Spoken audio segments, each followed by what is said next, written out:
เป็นคนขับรถก็คือมันสอยมาเกือบ2 คันแล้วโอ้ยตั้งแต่ออกบ้านคุณเดี๋ยวเบาแท้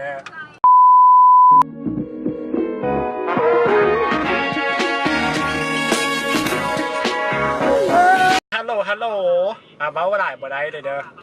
บล็อกชี้เท่าไหร่แต่มันนี่กูมีวกกับอีดาบแล้วกับวกกับเปิงมันนี่วก3สักบอเหมือนวก2ที่บอกวก2ค่ะวกของกูเองอันนี้นะตอนนี้กำลังจะไปเบิงมูเต้นค่ะงานเคป๊อปเวอร์ซัมติงไปครับนางแบบก่อนเนาะนะฮะตอนนี้ก็ตามทางไปนะจ๊ะโอ้ยผู้บ่าวอุ้ยฟักเดมใกล้มาแล้วต้องใส่แว่นดีๆก่อนเลยตายตบหน้าดนตรีมันนี่เซนอลคิดกูเบาแท้งานดนตรีดีเลยฟ้าเขียวแล้วเซฟตี้ด้วยแท้ก็แล้วใส่เซฟตี้แบลไปแทนทีมมึงสิเบิ่งทาเดี๋ยวเป็นดินโทรศัพท์ดูผู้ชีดากูสิไปซอยเอาเขาเมื่อหนึ่งกูยังบอกมึงเนี่ยโอ้ยกูก็พยายามขี่แบบนั้นแหละแต่ยังไม่เห็นบ่นี่ไม่เห็นโคตรไม่อย่างติดรถติดวะนี่กูว่าต้องมีอุบิเหตุแหละมึงกูก็คิดว่าจากสันเนี่ยแมนปะวะต้องแมนตอนนี้เนาะเจดเนี่ยไปทางพุ้นมึงต้องไปทางต้องแอบฟ้านี้พออย่างรถเอาเย่ขึ้นว้าวรถเข้าโค้งเบาแท้เฮียเฮ้ยมึงเป็นคนวะโอ้ยกูเบิ่งเลยมึงต้องเบิ่งทางคนอย่าไปตามเขาโตเลยมึงเป็นคนอุ้ยเฮียมึงไม่เห็นวันผ้าได้ผ้าดำอยู่นะเอาจริงโอ้ยมึงมันเป็นตับมันคนเบียดคนอย่างว่าเห็นบ่หมวกกูได้กับเบิ่งอยู่เว้าแท้ลูกมึงอะไรจ้าโอ้จีตายดีป่ะโอ้ยเป็นตัวทุกทีกูบ่ท่าเลยมึงได้ถ่ายคนมึงจะไปถ่ายในมันติดกันมาไต่ห่าไหนคนมาไปอย่างก็คือเกิดอุบิเหตุเนาะก็คือหุ่นแหงหลายเนาะก็บ่เคยเห็นแบบนี้มาก่อนก็คือดีแต่กูภาพติดตากูแล้วเบิ่งเนาะมึงเป็นคนถ่ายนะฮับแป๊บอยู่บ้านเนาะแล้วฮอดแป๊บขึ้นรถทางกระจึงมากันอีกเท่านึงโอเคนะคะปิดกล้องค่ะฮัลโหลมาแล้วจ้าฮอตบ้านดาบแล้วตอนนี้ก็คือว่าเพิ่นบักไว้กูว่ากูเลทตลอดตอนนี้นะฮอตบ้านมันแล้วก็ถามมันเป็นประมาณชั่วโมงวอลเลนประมาณ15 ในบอส5 นาทียังบอกมาค่ะบอแท้ละเบิงด้านนี้เป็นเบิงตลาดละคนกับบักไก่ไล่บอแท้เบิงสภาพก็คือจะเลิกกันเนาะมาซ่าไม่อย่างตายบอแท้เด้อถ้าเบิ้งมาคนทางแคบอีดอกเขาด่าพอด่าแม่กูตีบอลสิเขาจองไพ่แล้วเนาะกายังบอกมา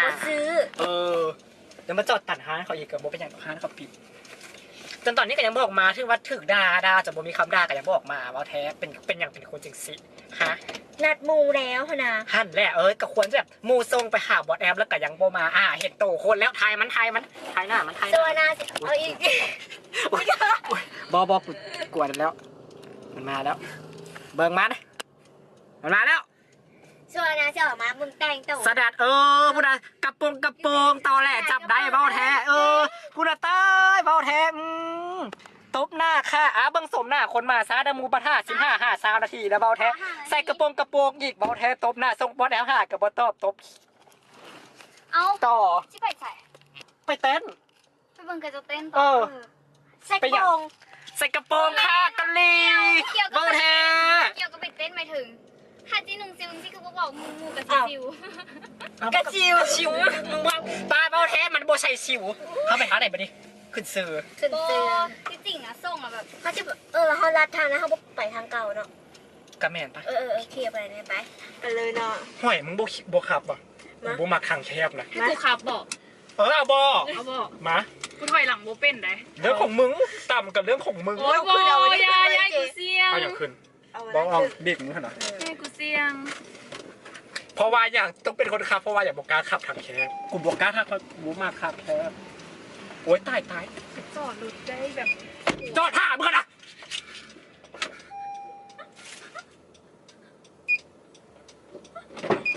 มือเมื่อกี้เมาไปจะมึงนะแนวฮิปเมื่อก็จะคิดว่าเขาฮิปกันแมนแล้ว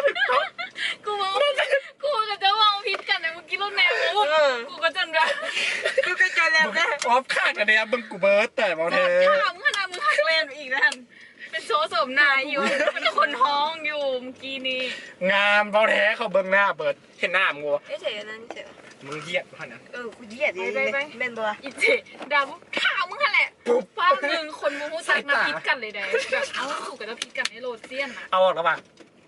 มึงเอาที่ลงแล้วป่ะนี่นะมึงเหยียบไปแล้วป่ะเอาตัวนี้ ต้องมาเลิกไปเลย เดี๋ยวให้กูไปทวนบทเรียนขี่รถใหม่ก่อนแล้วกูจะมา เอาตัวนี้ ขี่ แล้วมันบอกมึงยังใส่ตัวเอ็นอยู่อีหอย เดี๋ยว ให้กูไปทวนนั่นวิธีขี่รถกัน ตบหน้าบอลเทเมื่อ กู กี้ เรียน อี ตั้ง ด แต่ อก โดน คนเบิ้งเบิ้งมึงน่าจะถ่ายคลิปแบบสายตาคนอีเหี้ยบอได้พิษกันจ้า ๆไม่ได้พีด อายโยฮอตแล้วอาวกะลี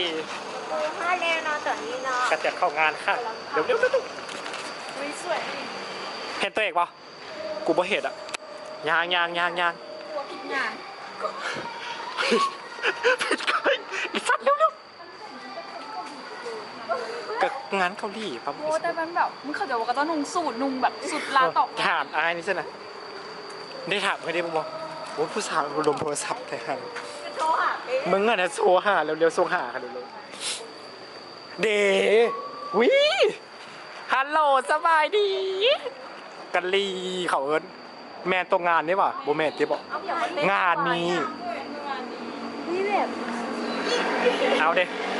เพื่อนแล้วครับก็แทงชิวได้จริง แล้วเบิ้งเขาเจ้าใส่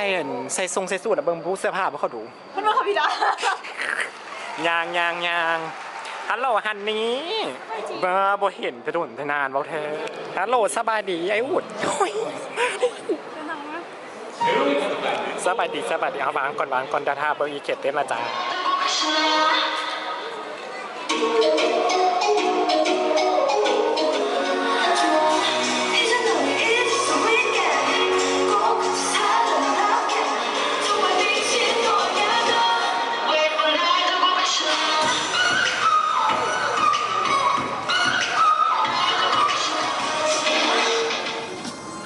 ก็เบิ้งมูเต้นแล้วเมื่อกี้แบบมีตัดคลิปไฮไซด์แล้วนึงนะจ๊ะตอนนี้กำลังจะไปกินข้าวเจ๊กันอยู่ร้านข้าวนะจ๊ะ จะนอนกี่โมงคะนะ โอ้ย มันว่าเพิ่งตื่นค่ะ เด็ดสัตว์อาจารย์มาฮอตแล้ว ปกติมันนอน6 คุณครับตอนนี้มาอยู่ นี่อย่างก่อน อันนี้ไหนปลาซ่าอย่างบางตลาดนัดบึงท้าหลวงฮอตที่อยู่แล้วอย่าไปซ้ออย่างกินก่อนนะนี่คือเมนูอาหารของคน3 คน ยังโบเบิร์ยังบาร์บีคิว 2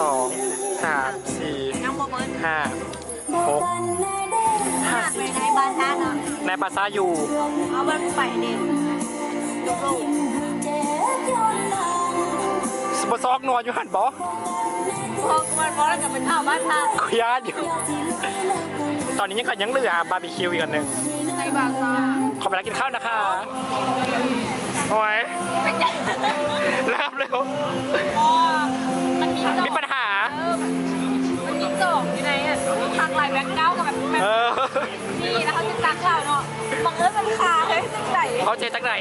ได้นิวไหมเราเจ็บท้องเราเนี่ย ตูตัก เฉลย ตูตักให้ตูตัก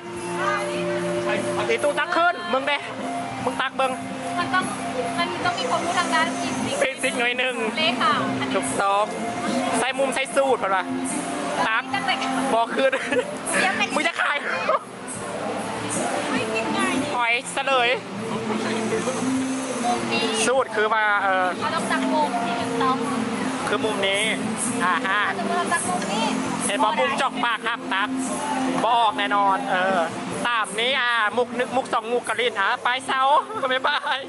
อายโยจังโมงแล้วค่ะกลับบ้านฮัลโหลเหตุบอนี่เนาะ11:44ค่ะกลับบ้านกับช่องเดิกมากวันนี้ตะลินเกตอย่างหมูลิดหมาปงหมาปลาค่ะกับหาพระทรงอีดับเนี่ยนี่กะตอนนี้ไปส่งอีสตูกันนะฮะแล้วกูกลับบ้านค่ะกับหอดบ้านประมาณ12:30เนาะกับปิดคลิปบล็อกมือนี้นะ นี่เกิดเจ้าคนนี้นอนกับมวลเมาส์ม้อยกัน เต็มที่กินเหล้ากินเบียร์4 จอ4 อีกเลยก็ตามนี้นะฮะบ๊ายบายค่ะ